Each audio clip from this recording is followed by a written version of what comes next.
He's my younger brother. You gotta help me finish this. Taught him everything he knows. You don't want to see where this fight is headed? Turn it on over! I'm still his trainer. The story begins with Dicky, a former boxer from Lowell, Massachusetts in the year 1993. Once a local hero, he had a moment of glory when he knocked down the legendary Sugar Ray Leonard. Now, HBO is making a documentary about his life. Dicky believes the documentary is about his comeback, but in reality, it is about his struggle with drug addiction. His younger half-brother, Micky, is also a boxer, and Dicky has taken it upon himself to train him. He passionately tells the HBO crew that one day, Micky will represent America and become a champion. Micky is preparing for an upcoming fight in Atlantic City. As usual, Dicky is supposed to train him, but he is nowhere to be found.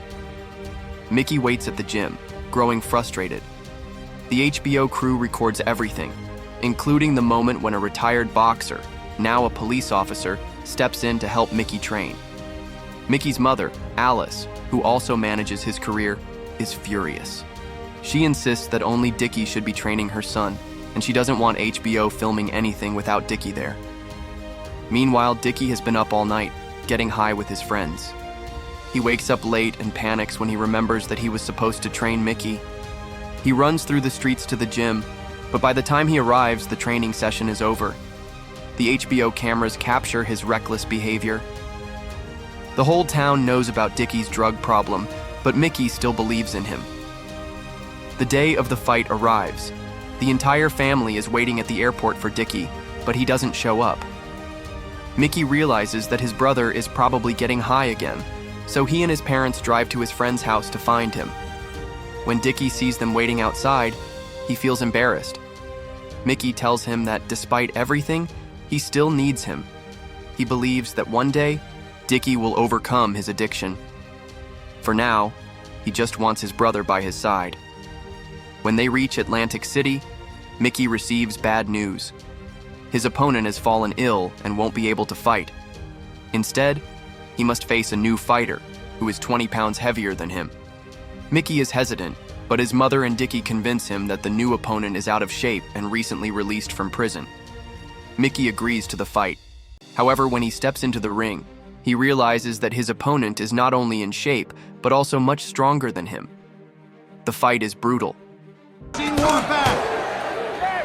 Micky struggles to keep up, and in the end, he loses. After the match, a boxing manager approaches Micky with an offer. He tells him that he has potential and invites him to train in Las Vegas at a prestigious boxing gym. He even offers him a salary. However, the manager insists that Micky must leave his family behind, especially Dicky, because his drug habit is holding him back. Micky is torn but says he will think about it. On the way home, Micky watches as his mother and Dicky laugh and joke, completely unaffected by his loss or his injuries. It hurts him to see how little they care. When they get back, Micky decides to take a break from boxing and moves in with his girlfriend, Charlene. He confides in her about the offer from Las Vegas. She encourages him to take it, saying that his family doesn't care about his success or failure. She believes that if he leaves, he will have a real chance at making something of himself. Meanwhile, Dicky's sisters dislike Charlene. They believe she is trying to separate Micky from his family. Alice calls Micky and Charlene over to discuss his future. She tells him that she has already arranged another fight for him, but Micky says he doesn't want to fight small matches anymore. He wants to go to Las Vegas, where he will be paid to train and fight on a bigger stage. Dicky, unwilling to lose his brother, promises to support him financially. He says that whatever money Las Vegas is offering, he will find a way to give Micky the same amount. But Dicky has no job and no money, so he hatches a plan to scam people by tricking them into a fake lottery scheme. When that fails, he and his girlfriend decide to blackmail someone instead. They lure a man into a setup, but before they can rob him, the police arrive. Dicky tries to escape, but is caught outside a restaurant where Micky and his family happen to be having dinner. Micky rushes outside when he hears the commotion and sees the police beating Dicky. He tries to intervene, but a cop, knowing that Micky is a boxer, strikes his hand hard enough to break it. Both brothers are arrested. In court, Dicky takes full responsibility, saying that Micky had nothing to do with the incident. Because of this, Micky is released, but Dicky is sent to prison. In jail, Dicky struggles with severe withdrawal symptoms because he has no access to drugs. Meanwhile, Micky is furious. He decides to cut ties with Dicky and his family, realizing how much they have been holding him back. The HBO documentary about Dicky is released. The first part shows his rise as a promising boxer, but the second part focuses on his downfall due to drugs. The inmates in prison mock him, and Dicky is humiliated. He had believed the documentary would be about his comeback, but now the world sees him as nothing more than an addict. Outside, Charlene urges Micky to focus on his career. His father agrees and encourages him to find a new trainer. Micky approaches the retired boxer who had helped him before and asks him to be his new coach. He also hires a new manager, cutting his mother out of his boxing career.